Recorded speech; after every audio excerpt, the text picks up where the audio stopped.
The GTA series has been one of the most successful franchises on the planet, churning out millions of dollars every year. The first GTA game was a very successful endeavor.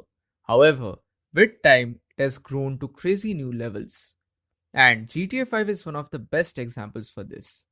It was one of the biggest and most ambitious project done by Rockstar Games. And the influence of this behemoth over the gaming industry is certainly noteworthy. Now, personally, I have played almost all the GTA games. I say almost because I had not played the original GTA 2 and GTA 5. But things changed for me this year because I played GTA 5 for the first time in 2019.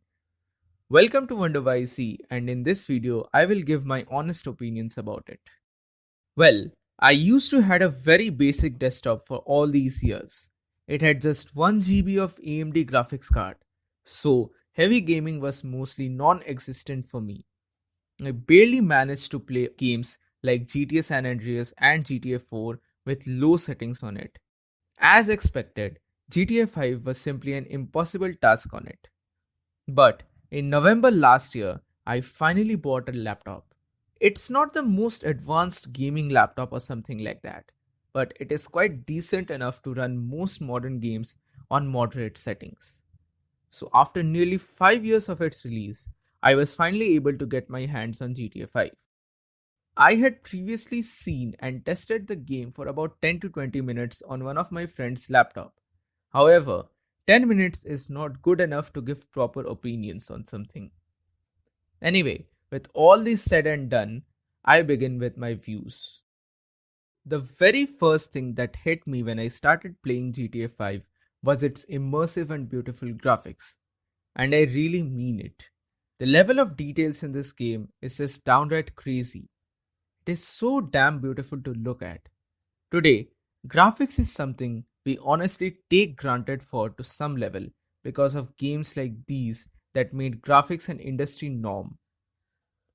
I was just standing there in the game, admiring the attention to detail from the pavement cracks to the grass and the water puddles.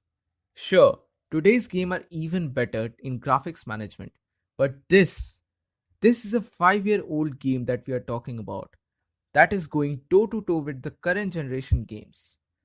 I can strongly say that GTA 5 has created a very strong ground for itself, and it will definitely survive and withstand the test of time. Okay, now this may sound controversial or absurd to some of the hardcore fans of this series, but in all honesty, I did not like the introductory mission of this game. Don't get me wrong, it was quite interesting and rather different, but as a fan of the other GTA titles, like San Andreas and 4, I was quite surprised by GTA 5's introduction. Maybe it was just my previous nostalgia catching up, I don't know, but I'm just too accustomed to the previous GTA formula, wherein I was able to roam around the city while figuring out the first mission. It gave me a sense of freedom. Yes, I definitely understand that the intent of this prologue mission in GTA 5 was good, because it helps the player to understand the controls before the main gameplay starts.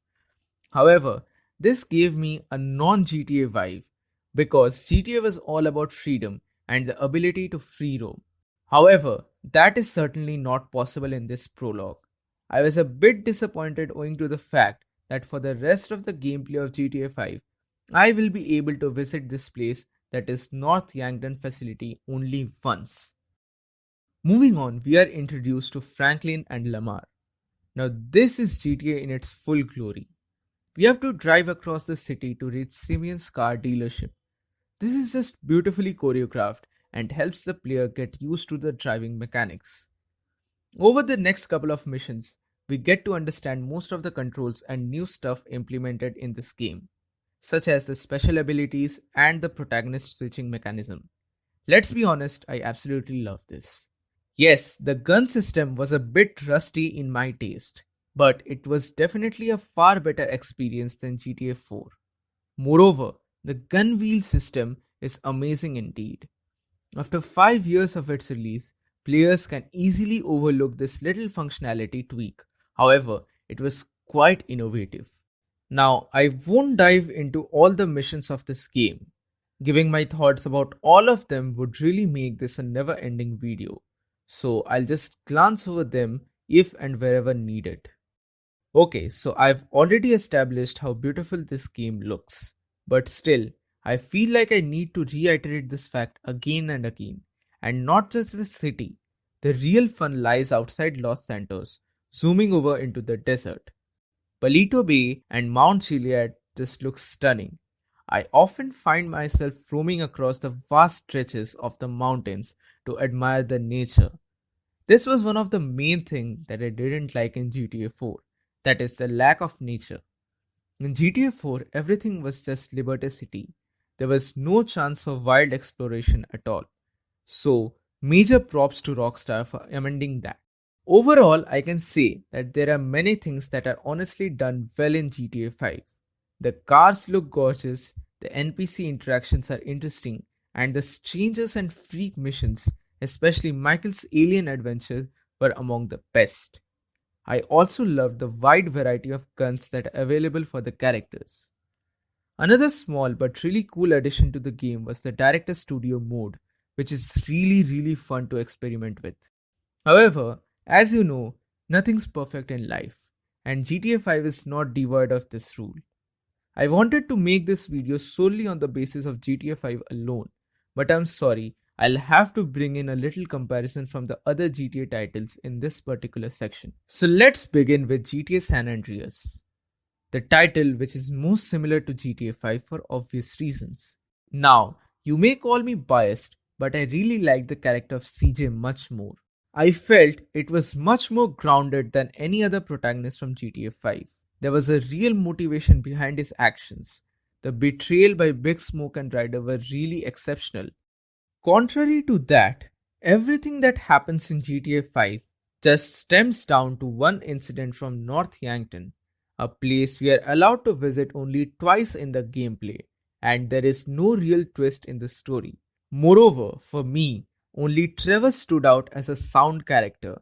This psychopathic murderer was the pinnacle point of the story for me, and frankly speaking, Michael was just a parody for middle age. Also, I'm not a big fan of the multi-protagonist storyline of GTA 5. It didn't give me a sense of longing and care for the three lead characters. In my opinion, a story progresses forward only when the gamer can truly understand the shoes of his or her character, his motives, his pain, and his ideology. I still remember how much I liked Nico Bellic from GTA 4 and how, at the end of GTA 4, I felt miserable for my character because in the end, he was still a man who had lost everything in his life. However, that sense cannot be truly felt in the case of GTA 5 because there are three different stories going on at the same time. My next nitpick is again quite personal, but I find GTA 5's music to be underwhelming when it is compared to epic soundtracks like Soviet Connections from GTA 4 and the soundtracks of Vice City. This game pales in comparison to that. Instead, GTA 5 has a more relaxing type of music, something which I thought was a bit out of place. Another small thing that I noticed were the locations of this game. Sure, Mount Chiliad looks awesome in this game, but still, it didn't have the wow factor for me like San Andreas had.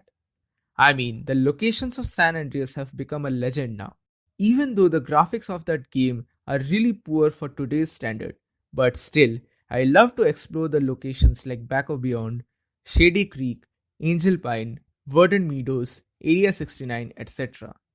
That sense of wow factor and excitement was largely missing for me in GTA 5. Lastly, I would like to say one thing. The ending was bad. The choices given were quite poor, and yes, I am a coward because I chose option C. I didn't wanted to kill off any of my main characters in the last mission. Turns out it was a really bad decision because what I got was just a generic prowl that contradicts a lot of the things that have been already established in the game early on. So, summing up, I'd like to say that barring a few things like the bad beginning and ending and the non emotionally attached protagonist, GTA 5 is certainly one of the finest works of Rockstar games. The stunning graphics, beautiful customization, and full open world experience right from the very beginning make GTA 5 a gem indeed. It felt like Rockstar finally opened the secret treasure trove of toys and lets the 5-year-old kid play with all the dolls and figures in the box. Absolutely no holds barred. Also, you might be possibly wondering why I purposefully chose not to talk about GTA Online. Well, the reason is quite simple. I don't like it that much. GTA has always been the highlight for me because of its missions and storyline. So, GTA Online is certainly not made for me. However, it is highly successful and millions of people play it every day. So, I don't really need to give an opinion about that. That's it for today. Thank you so much for watching. Give this video a thumbs up and subscribe to my channel for more. This is WonderYZ and I'll see you soon in the next video.